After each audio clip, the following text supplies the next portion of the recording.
Bismillahirrahmanirrahim. Wa man yattaqillaha yaj'al lahu makhraja wa yarzuqhu min haitsu la yahtasib. Mudah-mudahan ini menjadi bagian kekuatan dari Allah yang akan menjatuhkan rezeki dari seluruh penjuru alam. Amin ya rabbal alamin. Asyhadu an la ilaha illallah wa asyhadu anna Muhammadan abduhu wa rasuluh.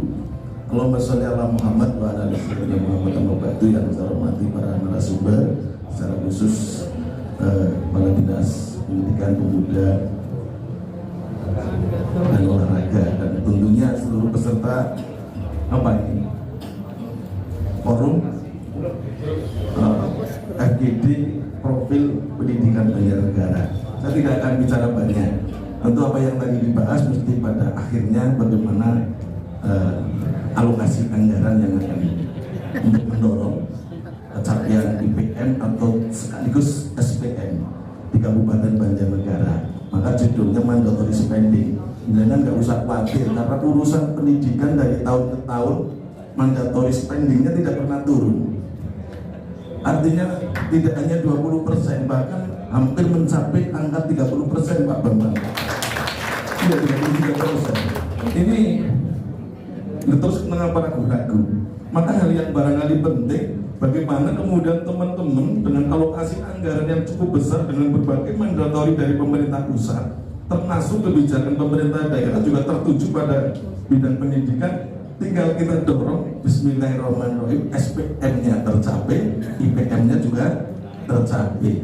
Tidak ada cara lain kecuali kita bersama-sama membangun pendidikan di Banjarnegara. Kekuatannya apa? Semua menjadi kekuatan, tapi secara khusus kekuatannya yang ada di lapangan. Jika mandatori terakhir 110 miliar itu diarahkan untuk pendidikan kesetaraan. Lebih 110 miliar untuk pendidikan kesetaraan, kira-kira lebih apa kurang ya? Kira-kira Bapak tidak bisa menghabiskan Pak Bambang.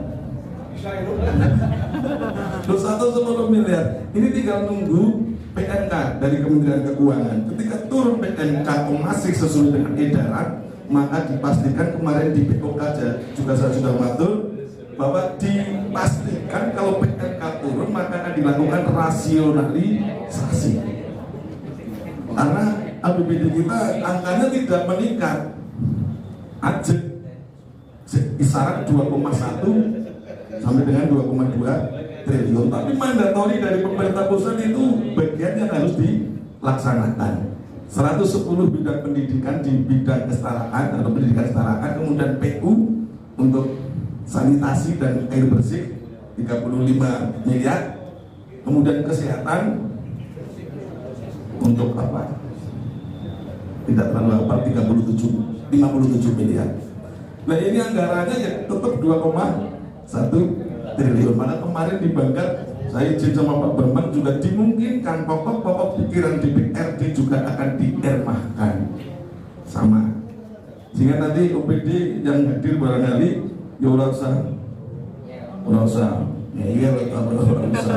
protes, dipotong ya dipotong untuk mencukupi kebutuhan capaian SPM. Ini penting barangkali kami sampaikan. Jika nggak usah khawatir kalau di bidang pendidikan, tinggal implementasinya saja. Duitnya sepira nggak implementasi rapat ya jelas. Guru rapat ya ada mula-mula bener lah, kemangnya seperti itu. Sejam ulang, 2 jam istirahat misalnya. Kalau ada seorang dukung, para dinas sosial itu orang repot. Itu kayak ini semuanya karena kekuatan. Maka tugas kita sejatinya, bismillahirrahmanirrahim, kita coba korkan sungguh-sungguh kekuatan kekuasaan yang ada di Banjarnegara untuk menuju satu keinginan yang sama. Bahasa saya sering pakai Pak Bambang dan Pak Mas Teguh. Keinginan bupati mesti harus menjadi keinginan masyarakat Banjarnegara. Keinginan masyarakat Banjarnegara juga harus bisa menjadi keinginan bupati dalam hal kebijakan pembangunan dan mensejahterakan masyarakat Banjarnegara termasuk di bidang pendidikan. Itu saja barangkali yang bisa saya sampaikan. Assalamualaikum warahmatullahi wabarakatuh. Teman-teman semuanya gongnya itu gong temenanan. gong temenanan ini, walaupun singkat padat tapi gong temenanan. Berdasarkan data yang ada di kami, dana untuk kesetaraan kemarin baru sempat 4 miliar ya. Ini tadi ada kabar gembira 10. mudah-mudahan 110 luar biasa. 110. Ini baru meningkat sangat tajam. Dan ini nek berhubung keteknya semono we ora suwir.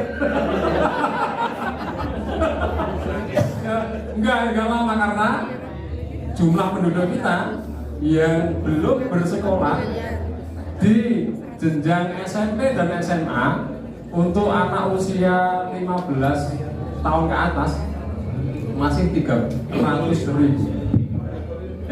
300.000 Pak. Ya, 300.000. Ya. Anak berdasarkan data BPJS. Ya.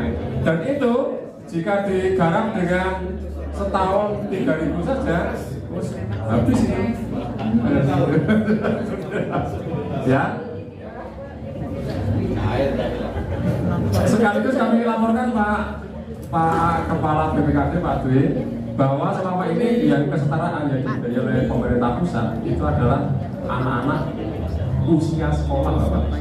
Yang anak-anak penduduk yang usia 21 tahun ke atas ini dari pemerintah pusat belum ada pembiayaan sama sekali.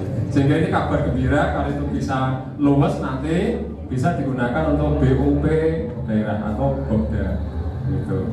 Insya Allah kita bersemangat